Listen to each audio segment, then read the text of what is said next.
ایسے بدبخت معاشرے میں موجود ہیں جن کو تحفظ بنیاد اسلام بل پہ تکلیف ہے. تکلیف بھی تھوڑی نہیں ہوئی. پہلے بھی آپ کے سامنے بات رکھی. ایک بدبخت اٹھا خبیث, اس نے کہہ دیا معاذ اللہ, نقل کرتے ہوئے جس بات کو ہم ڈرتے ہیں وہ خبیث اعلانیہ طور پہ کہتے ہیں حضرت عثمان کو امی عائشہ نے شہید کروایا تھا. اور ایک دوسرا بدبخت تقریر کر رہا ہے نفس علی اللہ کا نفس ہے معاذ اللہ. ان کو شرم ہی نہیں آتی. اور یہ عام ہے, یہ عام ہے. آپ سوشل میڈیا اٹھا کے دیکھ لیجئے. اور اس نے کہانی کیا گڑی ہے بھی سن لیجئے. اور میرے بھائیوں, آج اس مقدمے کو سمجھ کے جائیے. وَإِذَا قِيلَ لَهُمْ آمِنُوا كَمَا آمَنَ النَّاسُ قَالُوا أَنُؤْمِنُ كَمَا آمَنَ السُّفَهَاءُ أَلَا إِنَّهُمْ هُمُ السُّفَهَاءُ. اللہ کی یہ سنت ہے, اللہ کی یہ سنت ہے, یہ میری اور آپ کی نہیں ہے. کیا جب بھی کوئی کسی صحابی کے بارے میں کوئی طعن زنی کرے گا, کوئی نکتہ چینی کرے گا, یہ اللہ کہہ رہا قرآن میں نہیں کہہ رہا.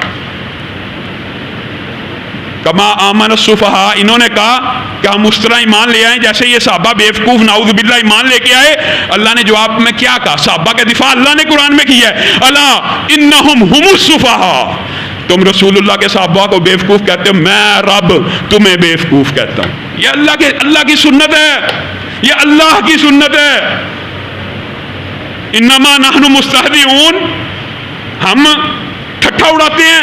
اللہ یستہزئ بہم, اللہ کہہ رہا ہے تم ان صحابہ کا ٹھٹھا اڑاتے ہو, میں رب تمہارا ٹھٹھا اڑاتا ہوں اس دنیا میں بھی, اور کل قیامت کے دن دیکھنا کیسا تمہارا ٹھٹھا اڑے گا.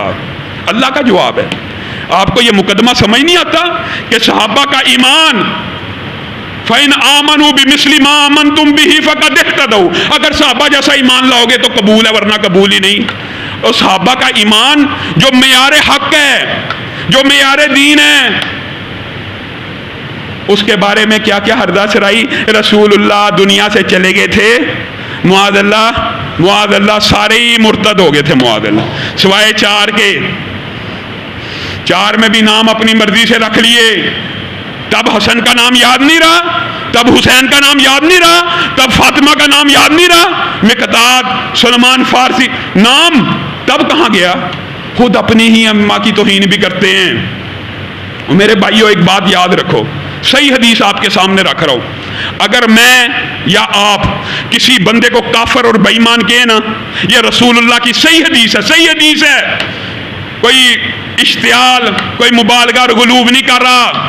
اس بدبخت علوی کے بیان کی طرف بھی آتا ہوں جس نے حضرت عائشہ کی بھی توہین کی, اللہ کی بھی کی, رسول اللہ کی بھی کی. پہلے یہ مقدمہ سمجھیے, کیا مقدمہ ہے. آپ اور میں اٹھیں, کسی بندے کو کہیں تو کافر ہے, تو بے ایمان ہے. اللہ کے نبی فرماتے ہیں اگر اس نے الزام سچا لگایا تو وہ بندہ اللہ کے ہاں, فرشتوں کی ہاں, کتابت تقدیر میں ہر حالت میں بے ایمان اور کافر لکھ دیا گیا. اور اگر اس نے الزام جھوٹا لگایا تو یہ الزام اس پہ پلٹ آیا اور یہ بے ایمان اور کافر بن گیا. تھا نہیں, بن گیا.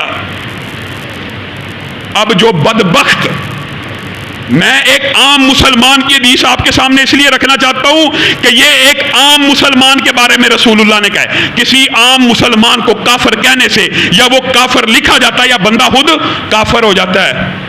تو کسی صحابی کو بے ایمان کہنے سے اور کافر کہنے سے ایمان باقی رہتا ہے اور بندہ مسلمان باقی رہتا ہے. یہ کہاں سے آیا فلسفہ؟ تقریر میں لوگوں کو بڑکانے کے لیے, اس لیے ان کو یہ چبھتا ہے بل, اس لیے یہ بل چبھتا ہے. توہین و تنقید کرنے والوں کو تو چبھے گا.